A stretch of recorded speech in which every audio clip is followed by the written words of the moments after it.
Ce que vous considérez des diaboliques ici, d'autres en vénèrent parce qu'ils voient le doigt de Dieu. Alléluia. Et c'est pour cela que je te dis, nos milieux francophones, les milliers de contestataires, des opposants, il suffit seulement que tu dises aujourd'hui Alléluia, Amen. Demain, les uns prennent le micro. Alléluia, Amen, ce n'est pas biblique, ça ne se dit pas comme ça. Et c'est parti. Et les gens font des choux gras. Regarde comment les gens adorent la distraction spirituelle. Dès que j'arrive à Lumbashi, les pères me disent, papa, on est vraiment confus. Si c'est un enfant comme ça qui doit... Et pourtant, c'est nous qui devrions t'inviter. Donc,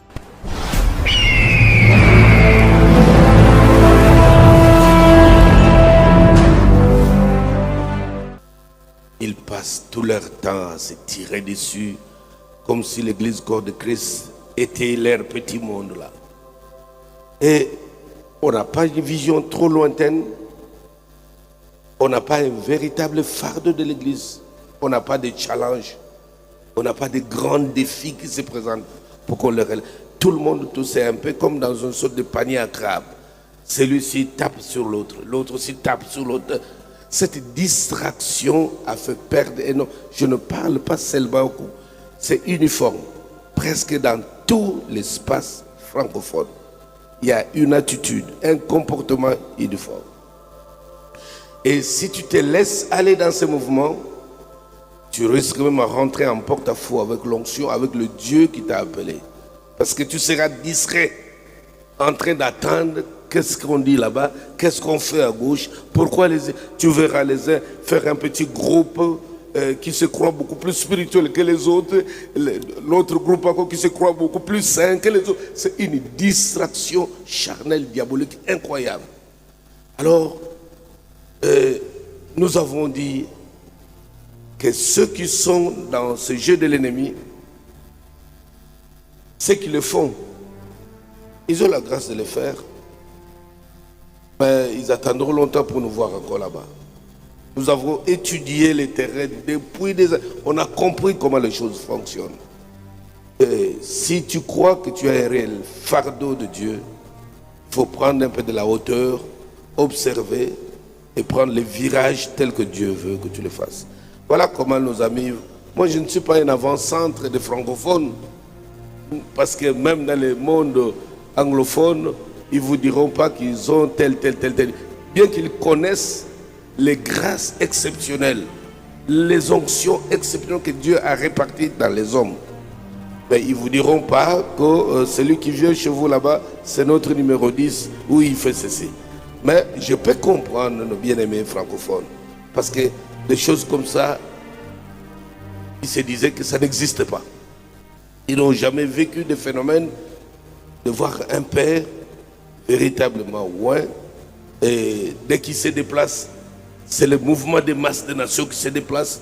Vous avez vu quand l'enfant, le prophète était en train de saluer les nations qui étaient dans la salle. Oui.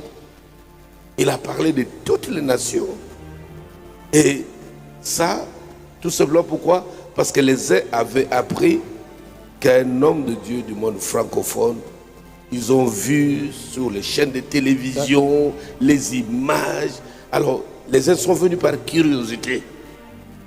Et je pouvais lire quand je passais en revue rapidement certains visages des francophones. Donc, ils étaient presque consolables. Je peux les comprendre. Soulagés. Oui, donc vraiment Homme de Dieu, parlons des images exactement. Je voulais poser une question. Vous n'étiez pas encore dans la salle. On balançait les images des cafards, des poissons qui sortaient des corps. Les images à controverse dans le monde francophone, mais curieusement dans le monde anglophone, tout le monde criait « Waouh !» Et ça créait une atmosphère terrible et l'homme n'était pas encore dans la salle. Comment vous allez expliquer ça? Les mêmes images qui ont créé des controverses dans votre propre monde et dans un autre monde, c'est un sujet de louange et ça crée l'atmosphère, ça suscite même des attentes. Il y avait déjà la foi avant que l'homme ne vienne dans la salle. Je vais vous faire un peu rigoler un peu, s'il faut m'en rire. L'enfant qui m'a reçu, il m'a raconté une histoire après la réunion, alors qu'on partageait une tasse de café. Il me dit, j'avais reçu un appel d'un pasteur francophone qui voulait venir. Il dit, pourquoi tu as invité ces messieurs? On ne les comprend plus. Il a touché aux histoires parce que les choses sortent du corps des gens. Alors, l'enfant me dit, je lui ai dit, c'est justement pour ce surnaturel-là que nous le voulons ici. Waouh. Donc, c'est sa particularité. Nous voulons cette particularité nous impacter ici. Voilà un peu la manière dont les gens voient les choses. Comment Dieu ne peut pas venir bénir les gens avec un tel optimisme spirituel, avec une telle sensibilité, une telle attente de Dieu. Ceux que vous considérez des diaboliques ici, d'autres en vénèrent parce qu'ils voient le doigt de Dieu. Alléluia. Et c'est pour cela que je te dis, nos milieux francophones, des milliers de contestataires, des opposants, il suffit seulement que tu dises aujourd'hui, Alléluia, Amen. Demain, les uns prennent le micro. Alléluia, Amen, ce n'est pas biblique, ça ne se dit pas comme ça. Et c'est parti.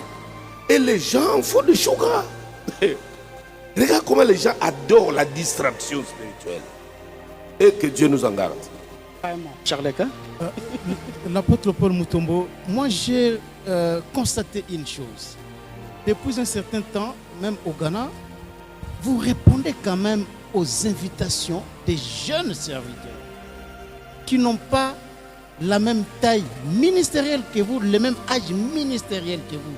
Est-ce par stratégie du travail ou parce que vous avez localisé la grâce qui se retrouve ces jeunes-là, que ce soit ici au pays, on vous avait ici à Kinshasa, à des reprises, aller dans des églises